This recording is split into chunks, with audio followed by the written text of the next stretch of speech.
રોકાણકારોની ફરિયાદ માટે પહોંચી શકે છે પ્રાંતિજ। રોકાણકારે ફરિયાદ માટેની તૈયારી દર્શાવતા એક્શનમાં આવી ગઈ છે સીઆઈડી ક્રાઇમ।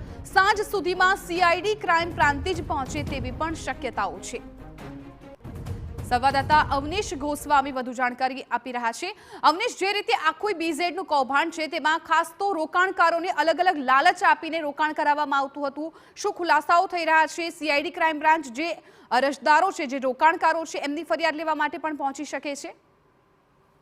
ચોક્કસ જે રીતે કહી શકાય, આ રોકાણકાર જે છે તે સવારે પ્રાંતિજ પોલીસ મથકે પહોંચ્યો હતો। એક ફરિયાદની અરજી લઈને પહોંચ્યો હતો કે પોતાની ફરિયાદ કરવી છે અને પોતાની સાથે જે એગ્રીમેન્ટ હતા રોકાણકારોના તે તમામ દસ્તાવેજો સાથે તે ફરિયાદ કરવા માટે પહોંચ્યો હતો। પરંતુ ત્યાં તેને માર્ગદર્શન મળ્યું હતું કે આ બાબતની જાણ જે છે તે સીઆઈડી ક્રાઇમની ટીમ તપાસ કરી રહી હોવાને લઈને તેને જાણ કરવી જરૂરી હતી।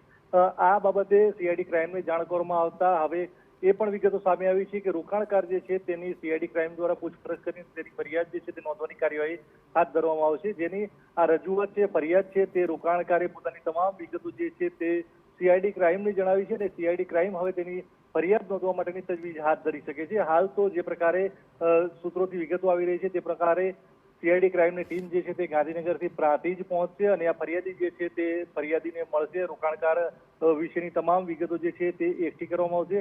એજન્ટ નિકેશ પટેલ નામના વ્યક્તિનું પણ નામ દેવામાં આવી રહ્યું છે। તે નિકેશ પટેલ કોણ છે, ક્યાંનો છે અને કેવા પ્રકારે તે રોકાણ કરાવતો હતો, કેટલા લોકોનું રોકાણ કરાવ્યું હતું અને અન્ય કેટલા રોકાણકારો હતા અને કેવા પ્રકારના રોકાણકારો હતા, તે તમામ વિગતો પણ મેળવી શકે છે। એટલે સીઆઈડી ક્રાઇમ જે છે તે હવે પ્રાંતિજની અંદર આ પ્રકારની તપાસ જે છે તે શરૂ કરી શકે છે અને તેને લઈને હવે જોવાનું એ રહે છે કે ટીમ જે છે તે પ્રાંતિજ પહોંચે તેની રાહ જોવાઈ રહી છે અને ફરિયાદ બાબતે હવે આગળની શું કાર્યવાહી થઈ શકે છે।